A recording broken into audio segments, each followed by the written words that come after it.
ternyata ini apa ada yang punya, nggak halal, ya lanjut sesuatu yang nggak halal. Oh beliau ini ahli ilmu. Kalau apa? Jika makan sesuatu yang bukan haknya, sesuatu yang haram, bukan miliknya, ya, setiap daging yang tumbuh dari barang yang haram, maka neraka lebih layak baginya. Kullu dabatin nabata min haram fa'ulan narulahu. Setiap daging yang tumbuh dari barang yang haram, maka neraka lebih layak baginya. Maka beliau ingat ya, si Idris, ayah daripada Imam Syafi'i, beliau masih bujangan ketika apel yang nganyut masuk, kemudian beliau gigit masuk ke dalam perutnya, beliau istighfar, disudurin, beliau susurin tuh minta dihalalkan, kemudian beliau susuri sungai, terus jalan berkilo-kilometer, sehari 2 hari dia susuri, ternyata ada di perkebunan apel. Ditanya bahwa setempat ini yang punya perkebunan apel siapa? Ditunjukin ada si Fulan, didatengin ke si Fulan. Fulan ceritain, ternyata yang punya orang tua. Pak, ketika saya lagi asik-asik camping, kemudian saya mandi di kali, tiba-tiba ada apel nganyut, saya makan. Ternyata disusuri ini apel punya bapak. Tolong bapak ikhlaskan apa yang telah saya makan. Ya, ini bapak tekak, sengkek, kalau bahasa lain tekak, enak aja. Ya, ini proses apel panjang sejarahnya. Saya nanam dari bibit, tanam dari biji, kemudian nggak cukup, saya pupuk, kemudian saya rawat, saya siramin. Proses waktu lama, 6 bulan baru berbuah, tiba-tiba matang, enak aja kamu makan. Nggak bisa secara dihalalkan segampang gitu. Ya, kamu mesti kerja sama saya, kamu mesti kerja sama saya tanpa digaji. Mau nggak? Kalau kamu kagak mau, udah, tetap saya tidak halalkan. Ini makanan haram buat kamu. Tekak ya, ya kalau berdua tekak. Ya, gimana nih? Setuju gak? Ayah setuju dah tuh. Daripada sesuatu yang haram masuk ke dalam tubuhnya, bahan buat dia masuk neraka, akhirnya dia mau dan kerja sama Pak Tua ini. Tanpa digaji, cuma dikasih makan doang. Ya, makan wajar lah manusia tanpa digaji. Ya udah, kerja tuh. Selama 6 bulan kerja, 6 bulan pagi ngurusin kebun. Ya, namanya kebun, ngurusin kebun. Pagi siang terus berjalannya waktu dan 6 bulan. Selesai 6 bulan, ditaruhnya lagi nih, Pak, saya udah kerja 6 bulan.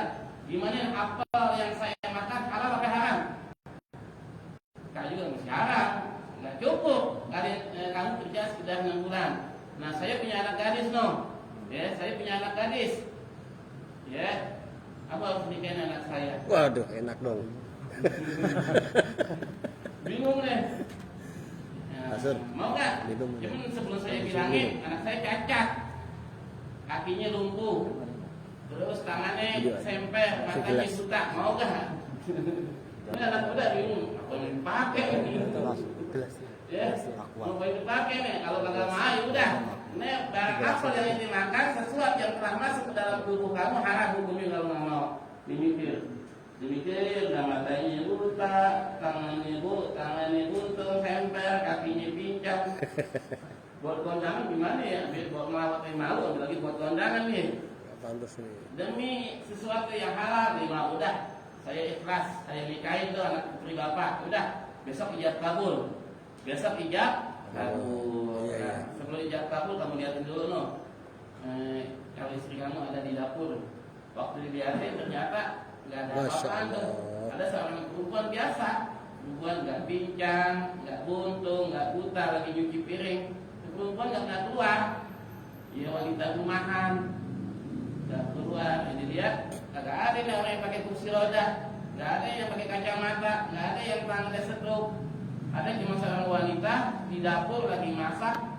Nah, keluar itu, dibalik lagi, Pak, di dapur nggak ada apa-apaan, nggak ada tuh yang pakai kursi roda, nggak ada yang pakai tungket, nggak ada yang pakai kacamata, nggak ada yang semper. Ada seorang perempuan lagi di dapur, paras dan cantik, terus nggak buta, nggak pincang, nggak stroke. Nah, kata bapak tersebut, itulah kalau istri kamu. Ya, wanita tersebut emang wanita yang benar-benar terjaga, nggak pernah keluar rumah, terjaga. Itu mata nggak digunakan untuk bermaksiat kepada Allah Taala. Yaitu tangan digunakan untuk selalu membantu orang tuanya, kaki juga tidak pernah melangkah pada sesuatu yang negatif. Nah, saya tahu nih kamu orang baik nih. Ya, kata Pak Tua ini kamu orang baik. Langkah orang seperti kamu. Dan sesuatu apa yang kamu makan, kamu rela tuh jalan berkilo-kilometer, rela kerja selama 6 bulan tanpa digaji. Yakin dengan seyakinnya, maka putri saya akan nikahkan kepada kamu dengan harap akan lahir seorang ulama. Ada proses pernikahan terjadi, nggak lama kemudian lahirlah seorang anak. Ini lama ini. Imam Syafi'i itu dalam kandungan selama 4 tahun. Jadi dia ini sabar ketika proses hamil ini nggak 9 bulan 10 hari, setahun, 2 tahun, 3 tahun, hampir 4 tahun. Jadi ibunya ngandung Imam Syafi'i nggak lama-lama 4 tahun. Kalau orang sekarang baru 11 bulan ini udah sesar. Jadi Imam Syafi'i dalam kandungan ibunya 4 tahun. Lama beliau. Jadi ini langkah aneh bin ajaib. Ya, beliau ini aneh bin ajaib. Dalam kandungnya 4 tahun, 3 tahun lebih, hampir menjalan 4 tahun. Bukan 10 bulan lagi, bukan bunting gebu lagi, bunting gajah. Ibunya Imam Syafi'i bukan bunting gebu lagi, bunting gajah. Hampir 4 tahun. Dalam kemudian sabar orang tuanya, lahirlah Imam Syafi'i. Ya.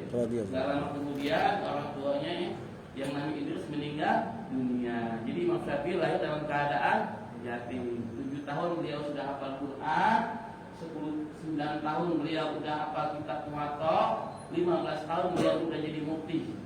Jadi itu 15 tahun mufti. Mufti ini ibarat kata udah setingkat menteri agama yang bisa mengeluarkan fatwa haram, halal, besok lebaran, besok puasa, ini namanya mufti. Kalau sekarang mufti udah nggak ada, yang ada menteri agama atau majelis ulama Indonesia, itu setingkat mufti. Jadi umur 15 tahun Imam Syafi'i sudah mendapat gelar mufti. Telah memberi fatwa mengenai halal, haram, boleh, kagak, itu Imam Syafi'i. Ya begitu. Jadi bikin anak yang soleh nggak gampang. Ya bibit yang baik akan melahirkan anak-anak yang baik. Jadi kalau kita mau baik nih, kita ingin punya anak soleh, maka perbaiki diri kita. Insya Allah akan lahirlah dari sufi-sufi kita anak-anak yang soleh. Begitu. Ya. Taqaddamallahu birahmatihi, semoga Allah menuangkan kepada Muhammad bin Qasim rahmatnya, wa ridwanihi, dan keridhaannya, amin. Alhamdulillah, segala puji bagi Allah, tabarukan, mengambil keberkahan. Jadi ya, pengarang kitab beliau memulai ini kitab dengan membaca alhamdulillah, segala puji bagi Allah. Jadi kata-kata hamd ada 3 pujian. Yang pertama ya namanya pujian, ya namanya hamdulillahi lil qadim, pujian Allah kepada sesuatu yang qadim. Jadi pujian Allah kepada zat yang qadim. Yang kedua hamdulillahi lil hadis, ya hamdul qadim lil hadis, pujian Allah yang qadim kepada si bahru. Yang kedua hamdul hadis lil qadim, pujian yang bahru manusia kepada Allah Ta'ala. Yang keempat hamdul hadis bil hadisi, pujian makhluk sesama makhluk. Jadi hamd ini ada 4. Hamdul qadim bil qadim, pujian Allah kepada zatnya. Hamdul qadim bil hadisi, pujian Allah kepada makhluknya. Hamdul qadisi bil qadimi, pujian makhluk kepada zat Allah Ta'ala, kepada Tuhannya. Yang keempat hamdul hadisi bil hadisi, pujian sesama makhluk. Ya sama kita nih, Masya Allah, itu luar biasa. Itu namanya hamdul hadis bil hadisi, pujian makhluk sesama makhluk. Tabarukan, mengambil keberkahan. Bifatihatil kitab, dengan memulai kitab. Jadi semua kitab-kitab ya maupun doa itu dimulai dengan baca alhamdulillah. Di annaha, karenanya tidak boleh amrin, memulai segala perkara dibalik yang dianggap baik, wa khatimati kulli du'ain mujabin, dan akhir segala doa yang diterima. Jadi segala akhir doa yang diterima kita mengucap alhamdulillah. Ketika kita mendapat doa kita diterima Allah Ta'ala, kita pengen supaya kita dikasih rezeki yang halal atau anak yang soleh. Ketika istri kita lagi hamil, kemudian anaknya yang kita harapin lahir ke laki-laki, kemudian kita ucap alhamdulillah. Kita selamat dari segala bencana, alhamdulillah. Ini alhamdulillah doa setiap orang yang beriman. Wa akhiru da'wal mu'minin, dan akhir permintaan orang mukmin fil jannati dari sholat ketika dia masuk surga di dalam negeri ganjaran. Ketika orang mukmin dimasukkan ke dalam surga oleh Allah Subhanahu wa taala, mereka orang-orang mukmin baca alhamdulillah. Ya, alhamdulillah. Karena setiap orang yang beriman ada hatinya sedikit daripada iman, mereka akan dimasukkan ke dalam surga Allah taala. Dalam kitab Jawahir Tauhid itu orang mukmin ketika dia meninggal dunia, ketika di akhirat semuanya masuk ke surga Allah taala. Ya, yang di neraka ya itu cuma formalitas dua. Kalau kita Jawahir Tauhid, jadi itu orang yang mukmin semuanya masuk ke surga Allah taala. Begitu. Ya. Gimana tuh yang ada di neraka? Di neraka cuma formalitas dua. Ya, tapi ini kita nggak boleh dibahas. Ntar orang menggampang-gampangin dia kata sholat, kata ibadah. Enak Ada kan? ilmu yang perlu disampaikan kepada orang awam, ada yang nggak perlu. Contoh, 3 bulan puasa yang membatalkan puasa adalah dia bersetubuh di siang hari di bulan Ramadan. Maka kafaratnya adalah puasa 2 bulan berturut-turut. Ada nih ilmunya, dia nggak bayar kafarat. Dia puasa main sama istrinya, nggak kena kafarat 2 bulan. Ada ilmunya tapi nggak perlu dibahas. Seumpama dia lagi pengantin baru, kemudian dia siang bolong mau main sama istrinya, dimakannya dulu minum, dia minum, selesai minum dia main sama istrinya, itu nggak kena kafarat 2 bulan puasa berturut-turut. Cuman ini ilmu nggak boleh dibahas, entah menggampang-gampangin, gitu. Jadi kalau dia langsung ini dihajar kena kafarat 2 bulan. Atau dia makan dulu, minum dulu, kemudian selesai makan minum dimain ke istrinya pengantin baru. Kok ame-ame berala kupu-kupu. Dia makan nasi kalau baru minum susu, udah nggak kena kafarat, cuma bodoh 1 kali doang. Cuman ini ilmu nggak perlu dibahas, nggak perlu tahu, ya. Di kalangan tertentu itu juga nih mengenai orang mukmin. Setiap orang mukmin ada hatinya iman sedikit pun, mereka akan dimasukkan ke dalam surga Allah Subhanahu wa taala. Jadi nggak gampang. Ya, nggak gampang tuh mati dalam keadaan iman. Ya.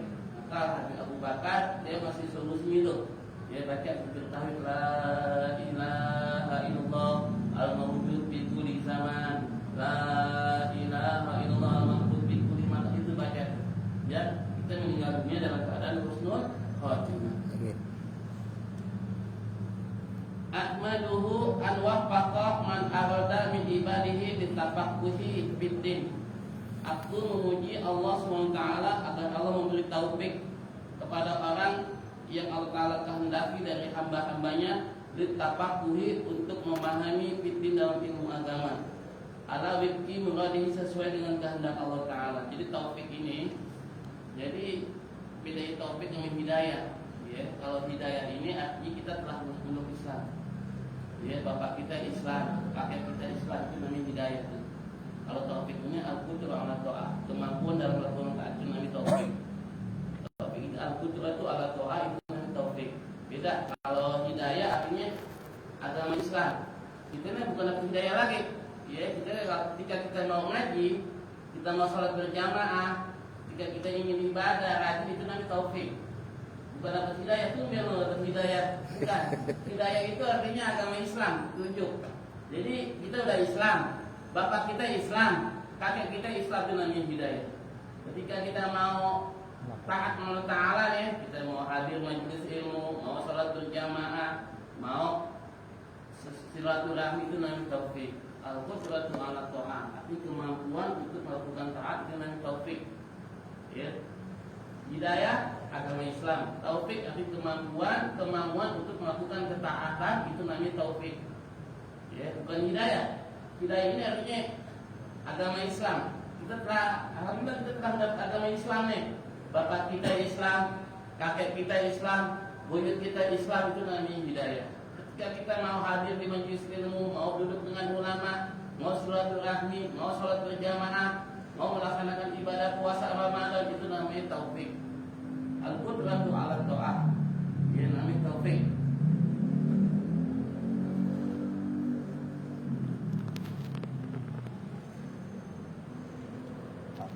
Wa usalli wa usallim ala abdul khalqihi, dan aku berselawat dan memberi salam atas makhluk yang paling mulia, yang paling afdal Muhammad Sayyidil Mursalin, Nabi Muhammad penghulunya para rasul. Al-Ghail yang beliau mengatakan, yang beliau bersabda, man yuridillahu bihi khairan yufaqihu fiddin. Siapa saja yang Allah Ta'ala kehendaki kebaikan, Allah akan memberi pemahaman dalam ilmu agama. Wa ala alihi, dan atas keluarga beliau. Jadi keluarga beliau adalah anak daripada Sayyidina Hasan dan Husain. Jadi Quran doa ya, qul la as'alukum alaihi ajra ilal mahabbata bi qurba. Aku tidak meminta ganjaran upah atas dakwaku, atas aku mengajak agama Islam, melainkan kalian berbuat baik, cinta kepada keluargaku. Bahkan dalam kesempatan Nabi bersabda, man adani sa'ratan minni, man adani minni sa'ratan faqad adani, wa man adani faqad adaballah, wa man adallaha adalahu binnar. Siapa orang yang menyakiti satu orang daripada keluarga Nabi telah menyakiti Rasulullah. Kita nyakiti hatinya, menyakiti orang. Satu orang daripada keluarga Nabi, satu kita sakiti keluarga Nabi, berarti kita telah menyakiti Rasulullah. Siapa orang yang menyakiti Rasulullah, berarti dia telah menyakiti Allah SWT. Siapa orang yang menyakiti Allah Ta'ala, maka Allah akan masukkan dia ke dalam api neraka.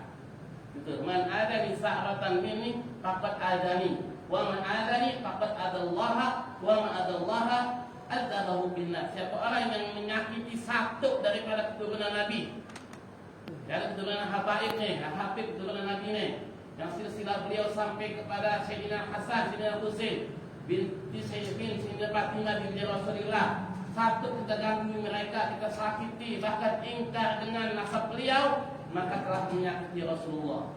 Kalau kita telah menyakiti Rasulullah, berarti kita telah menyakiti Allah Subhanahu wa Ta'ala. Siapa orang yang menyakiti Allah, maka Allah akan masukkan dia ke dalam api nerakanya Allah Subhanahu wa Ta'ala. Entah Imanuddin berikut partner dimasukkan ke dalam neraka Allah Subhanahu wa Ta'ala. Berapa banyak dijebak fitnah, teror di dalam medsos, ingkar akan nasab Rasulullah, akan nasab bin Habib, maka Allah akan masukkan dia dalam nerakanya Allah Subhanahu wa Ta'ala. Maka jaminan kita nih untuk masuk surga gampang. Kata Rasulullah SAW, awwalul man yadkhulul jannah anna. Siapa orang yang pertama masuk surga adalah Rasulullah. Sumal Fatimah, kemudian Sayyidina Fatimah. Setelah Rasulullah, kemudian Fatimah. Sumal Ali, kemudian Sayyidina Ali. Sumal Hasan wal Husain, kemudian Sayyidina Hasan wal Husain. Summa zuriyatuhuma, kemudian keturunan mereka masuk surga. Summa man ahabbahum, kemudian orang yang mencintai mereka. Kalau kita mencinta kepada mereka, ada jaminan masuk surga. Udah, ngadil ibadah kita nggak seberapa, puasa kita banyak cacatnya, banyak riaknya, sholat kita banyak nggak khusyuknya, ibadah haji kita banyak riaknya, modal kita cinta, ada jaminan kita masuk surga. Itu udah. Benci masuk neraka, cinta masuk surga. Itu modal cinta aja udah. Apa kurang-kurang cinta? Tidak menyakiti hati dan tidak menyakiti fisik dan hati. Udah. Fisiknya kita nggak ganggu, walaupun kita tidak bisa memberi, hatinya kita nggak sakitin. Udah dua-dua. Tidak menyakiti fisik dan hatinya, itu sekurang-kurangnya cinta kepada dunia Nabi Sallallahu Alaihi Wasallam. Ngasih kalau bisa emang kita pas-pasan. Udah. Sekurang-kurangnya tidak menyakiti fisik dan hati mereka. Orang-orang yang menyakiti mereka, maka Allah akan siksa dia, Allah akan masukkan dia ke dalam nerakanya Allah Subhanahu wa Ta'ala. Nah, hadisnya banyak mengenai fadilah ahli bait Rasulullah SAW. Wala alihi, dan atas keluarga beliau, keluarga Nabi. Wala alihi, dan atas keluarga Nabi.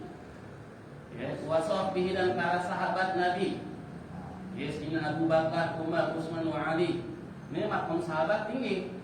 Derajat sahabat lebih tinggi daripada derajat para wali. Ini derajat sahabat nih, sahabat ini derajatnya tinggi. Kenapa? Kan beliau kategori sahabat orang yang berjumpa dengan Nabi dalam keadaan beriman, mati dalam keadaan beriman. Jadi kata-kata sahabat orang yang bertemu dengan Nabi, berjumpa dengan Nabi, beriman dengan Nabi, kemudian mati dalam keadaan iman, itu para sahabat. Nah, mereka dengan melihat wajah Rasulullah punya kedudukan yang luar biasa. bahkan melebihi daripada makam para aulia sholihin. Ya, maka ketika tawasul itu sahabat duluan, jangan sahabat berderjani dulu. Sembilan Susan saya berderjani, sembilan Abu Bakar, Umar, Utsman, Ali enggak. Sahabat dulu, karena makam para sahabat lebih tinggi daripada makam para wali. Derajat para wali di bawah para sahabat. Kenapa? Karena sahabat memandang wajah Rasulullah SAW. Begitu. Jadi kedudukan para sahabat lebih tinggi daripada kedudukan para aulia sholihin. Begitu. Jadi ketika kita tawasul itu sahabat duluan, Rasulullah sahabat, keluarga Nabi baru para aulia sholihin. Saya Qadir Jilani, ya. Jadi sahabat duluan. Itu taktiknya gitu. Muddata zikri zakirin, sepanjang orang yang zikir kepada Allah Ta'ala, ya salawat dan salam sepanjang orang yang zikir kepada Allah Ta'ala, wasahwil ghafilin, dan orang yang lalai kepada Allah Ta'ala. Jadi salawatnya terus menerus. Wa ba'du, setelah membaca alhamdulillah basmalah, setelah membaca bismillah, alhamdulillah dan salawat, ada kitabun, ini sebuah kitab, buku, fi ghayatil ihtisab, dengan sangat ringkas, wa tahdib, dan mendidik, wa rabtuhu, aku susunnya, alal kitabil musamma, atas buku, atas kitab yang diberi nama bitadrib, dengan kitab tadrib. Jadi ini kitab yang tadrib. Bitadribi lian tafi'a, agar mengambil manfaat, lian tafi'a, agar mengambil manfaat, bihi, dengan ini kitab, al-muqtadi, orang yang butuh kepada manfaat ini kitab, minal muqtadiin, daripada para pemula, orang-orang yang baru belajar, di furu'is syariah watin, untuk cabang-cabang ilmu agama, di furu'is syariah, untuk cabang-cabang ilmu syariat watin, dan ilmu-ilmu agama, waliyakuna, dan ada ini kitab, agar supaya ini kitab wasilatan, menjadi sebab perantara, linajati, untuk keselamatanku, yaumaddin, pada hari pembalasan, wa naf'an, dan semoga ini kitab memberi manfaat pula liibadihi, kepada hamba-hamba Allah Ta'ala al-muslimin, hamba-hamba Allah Ta'ala yang beragama Islam, muslim. Innahu, sesungguhnya Allah Ta'ala sami'u, mendengar doa ibadihi, sesungguhnya Allah Ta'ala mendengar doa-doa hambanya. Gharibun mujibun, dekat dengan hambanya. Mujibun, memperkenankan doa-doa hambanya. Wa mana, siapa orang qasadahu, yang menuju kepada Allah Ta'ala, la yahibu, maka dia tidak akan sia-sia. Jadi orang yang menuju berdoa kepada Allah Ta'ala tidak akan sia-sia, ya. Wa idza sa'alaka ibadi anni, bila mana bertanya kepadamu hamba-hambaku, apabila bertanya kepadamu ya Nabi Muhammad, ibadi, oleh hamba-hambaku, anni, mengenai zatku, fa inni, maka sesungguhnya aku qaribun, dekat. Jadi Allah itu dekat, lebih dekat daripada urat leher.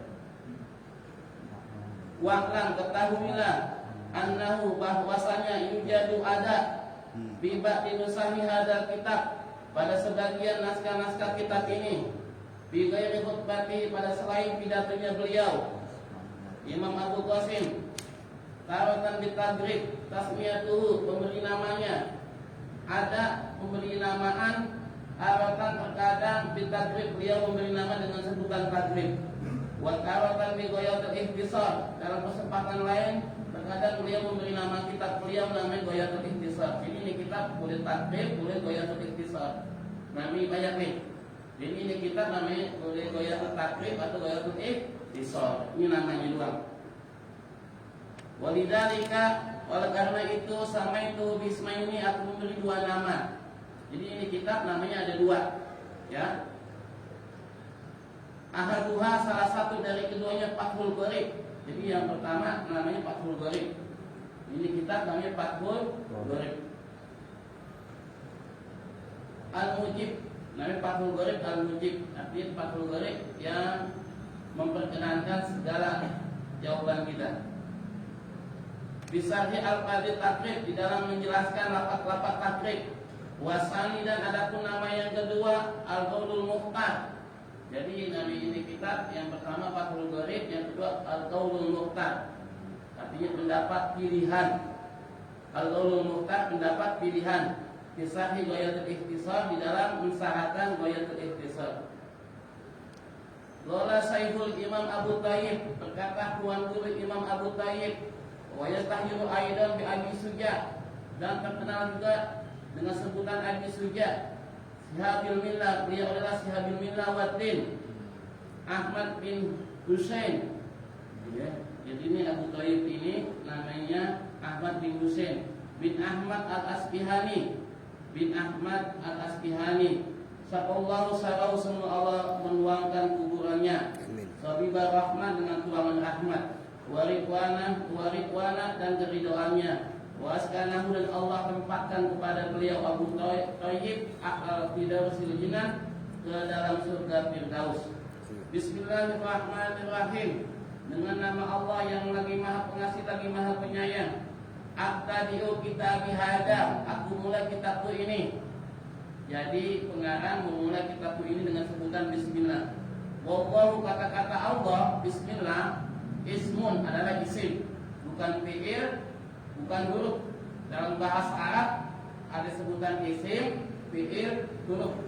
Yang ini isim kata benda, huruf kata sambung, fi'il kata kerja. Lafzul dalalah, kata-kata Allah di sini ya, ismun adalah isim, nama, sebutan, lidzatil wajibil wujud, zat yang wajib adanya. Kata-kata Allah ya, lafaz Allah lafzul dalalah adalah isim, nama bagi zat yang wajib adanya. Adanya Allah Ta'ala dengan bukti adanya alam semesta. Dengan adanya alam semesta menunjukkan adanya yang menciptakan alam semesta. Adanya kursi menunjukkan ada yang buat kursi. Adanya masjid menunjukkan ada yang bikin masjid. Adanya matahari, adanya laut, adanya bintang, adanya semua alam menunjukkan adanya penciptaan alam, yaitu Allah Subhanahu wa Ta'ala. Gitu kalau kita bermutawid. Nah, mungkin adanya kotoran onta menunjukkan adanya onta. Adanya becek menunjukkan adanya hujan. Bilala namanya. Adanya ini reka menunjukkan ada yang buat reka. Adanya masjid menunjukkan ada tukang bangunan yang membuat masjid. Nggak mungkin dengan adanya sendiri. Jika alam semesta nggak mungkin adanya dengan sendiri. Kalau orang-orang Mu'tazilah itu pahamnya ada dengan sendiri. Ya, ini adalah kemauan alam. Kalau pakainya tumpah bumi, gunung meletus, itu banyak kemauan alam. Itu salah. Itu paham-paham daripada orang Mu'tazilah. Kalau paham Ahlus Sunnah wal Jamaah adalah kemauan Allah Subhanahu wa Ta'ala. Karena Allah Ta'ala adanya gempa bumi, adanya gunung meletus, itu namanya adanya Allah yang berkehendak, bukan kemauan alam. Ini alam nggak ada kemauan, bukan kemauan alam. Itu paham daripada orang-orang Mu'tazilah. Kalau paham Ahlus Sunnah wal Jamaah, adanya sesuatu baik yang baik maupun yang buruk sudah kehendak Allah Subhanahu wa Ta'ala, bukan kehendak alam.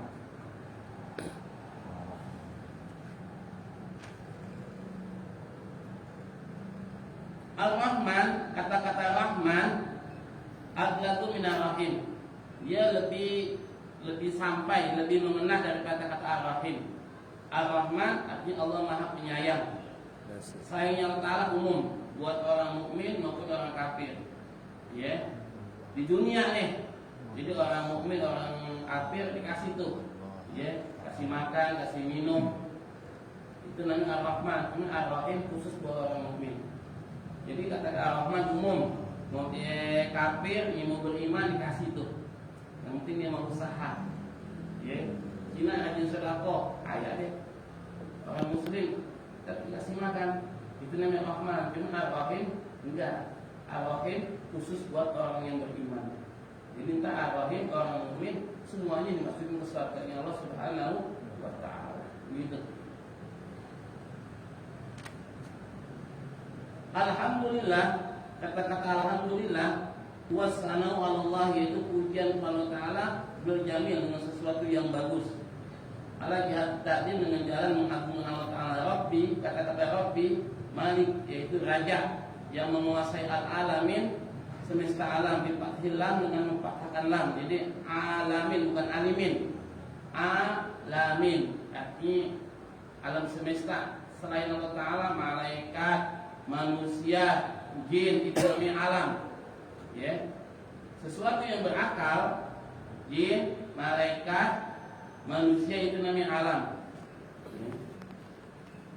Bifathil lam, dengan memfathahkan lam, huwa kama qala Ibnu Malik, sebagaimana dikatakan oleh Ibnu Malik, ismu jam'in khasin.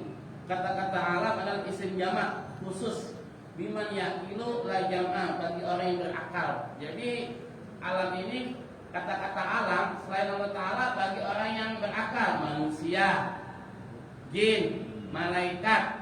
Ya, manusia dikasih akal menafsu, malaikat dikasih akal nggak dikasih nafsu, jin dikasih akal ngambil nafsu. Ini tiga-tiganya disebut alam. Ya. Wa mufraduhu, dan tunggalnya alam, bifathil lam, dengan memfathahkan lam. Jadi alam, alamin. Alamin ini termasuk bukan jamak mudzakkar salim.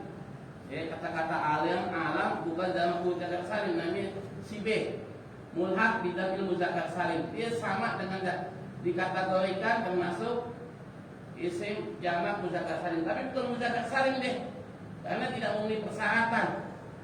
Jadi untuk membentuk jamak mudzakkar salim dia ada persyaratannya. Persyaratannya mesti dia sifat. Ini alam bukan isim sifat. Jadi nggak bisa dibentuk alamin. Jadi dia mulhaq. Mulhaq itu artinya hampir sama dengan jamak mudzakkar salim. Nah bunyi nih. Li'annahu, kata-kata alam ismun amun, isim yang umum. Lima siwallah, sesuatu selain Allah Ta'ala. Sesuatu selain Allah Ta'ala disebut alam. Sesuatu selain Allah Ta'ala itu namanya alam. Tapi yang berakal berarti masuk manusia, jin, malaikat, itu alam. Lima siwallah, sesuatu yang selain Allah Ta'ala itu namanya alam.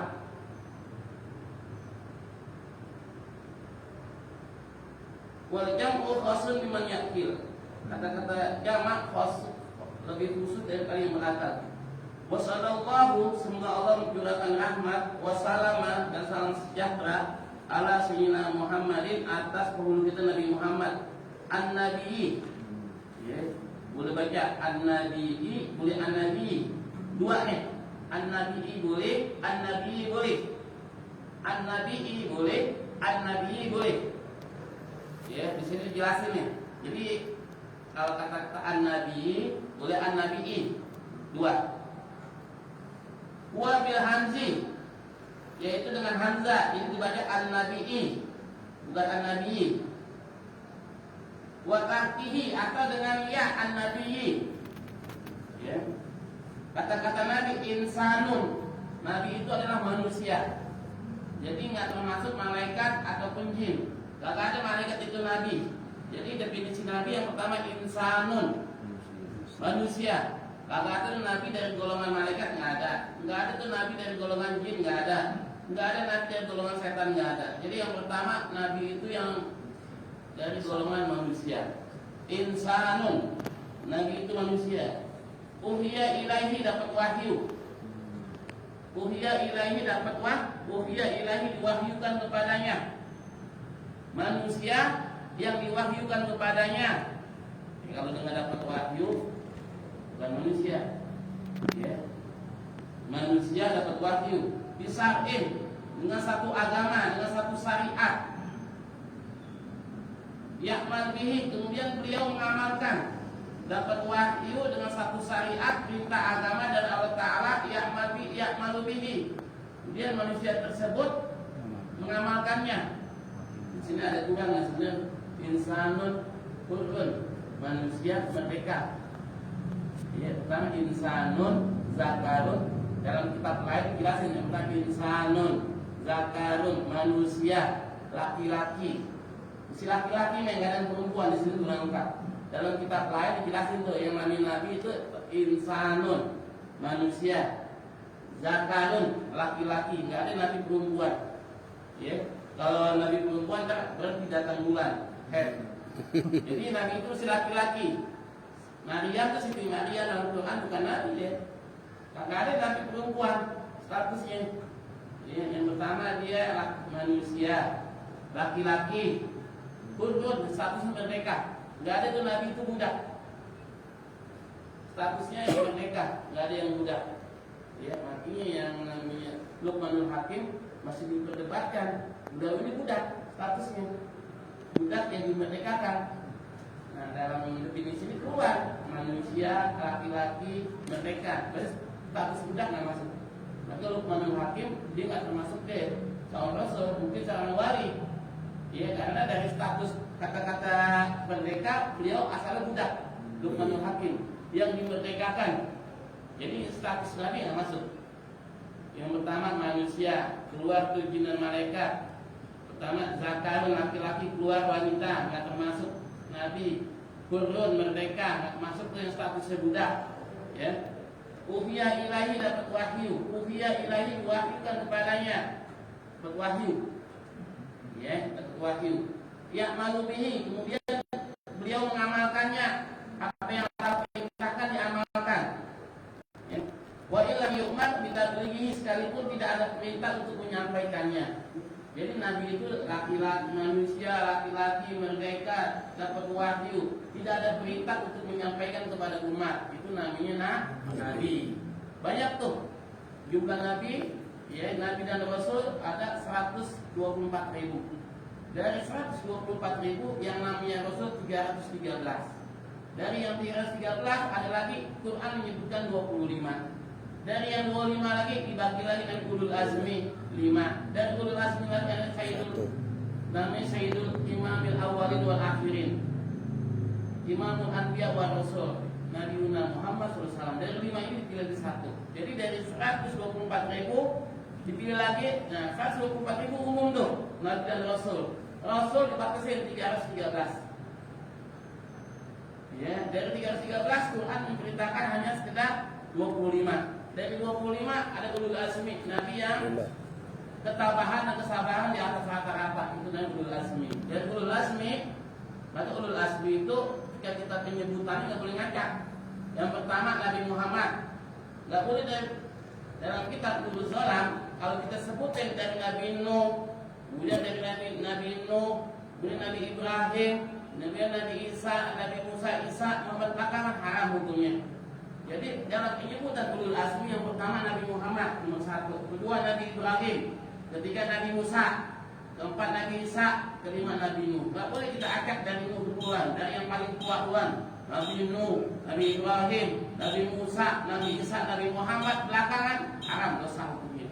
Sampai anak-anak SD kita bilangin, sebutkan Nabi ulul azmi, sebutin dari Nabi Muhammad nomor 1, Nabi Ibrahim nomor 2, Nabi Musa nomor 3, Nabi Isa nomor 4, Nabi Nuh nomor 5. Jangan dari nomor 5 dulu, di nomor 1 karena Nabi Muhammad adalah pemimpin para rasul. Nomor 1 taruh, karena kedudukan beliau adalah ana sayyidu waladi Adnam. Saya adalah penghulunya Nabi Adam. Saya penghulunya anaknya Nabi Adam. Ana sayyidu waladi Adam. Wa Adam wa man dunahu tahta liwa'i. Saya adalah penghulunya anaknya Nabi Adam. Adam kelak di hari kiamat berada di belakang benderaku. Adam dan orang-orang Nabi setelah Nabi Adam berada di belakang bendera Nabi Muhammad. Jadi Nabi Muhammad tingkatan nomor 1. Jangan ditaruh nomor belakangan. Ketika ulul azmi penyebutannya dalam DST itu rata-rata tuh pengarang kitab, pengarang buku DST. Yang pertama Nabi Nuh, yang kedua Nabi Ibrahim, yang ketiga Nabi Musa, yang keempat Nabi Isa, yang kelima Nabi Muhammad. Salah. Yang betul Nabi Muhammad, Nabi Ibrahim, Nabi Musa, Nabi Isa, Nabi Nuh. Sudah begitu. Dalam kitab Ulul Zolam.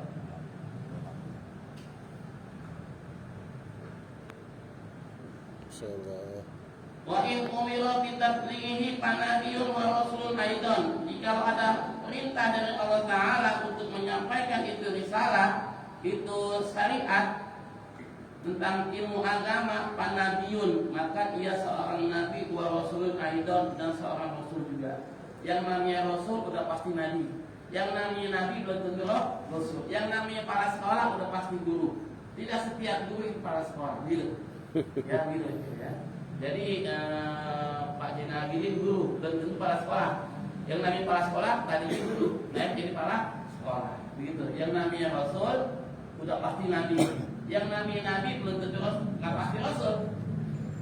Banyak Nabi Haidir, nabi-nabi itu dalam Quran menyebut ada lagi Nabi Samud Al-Ghazi. Beliau ini seorang nabi hidup di zaman Bani Israel, nggak punya umat. Jadi dapat wahyu buat pribadinya doang, udah nggak ada perintah dari Allah untuk menyampaikan kepada umat. Maka sifat wajib cuma 3: sidik, amanah, patona doang. Yes. Jadi itu yang namanya nabi, sifat wajib bagi nabi cuma 3: sidik, amanah, patona. Buat rasul sidik, amanah, tabligh, patona. Karena ada kewajiban untuk menyampaikan. Jadi statusnya rasul lebih tinggi daripada statusnya nabi. Yang namanya rasul udah pasti nabi. Yang namanya nabi belum tentu rasul. Perbandingan yang namanya guru belum tentu kepala sekolah. Yang namanya kepala sekolah udah pasti guru. Ya, wallahu a'lam bishawab. Ada pertanyaan? Ini baru mukadimah nih, belum masuk pembahasan. Mukadimahnya agak panjang. Kita bahas tentang tohara. Ini baru mukadimah doang. Belum masuk pembahasan.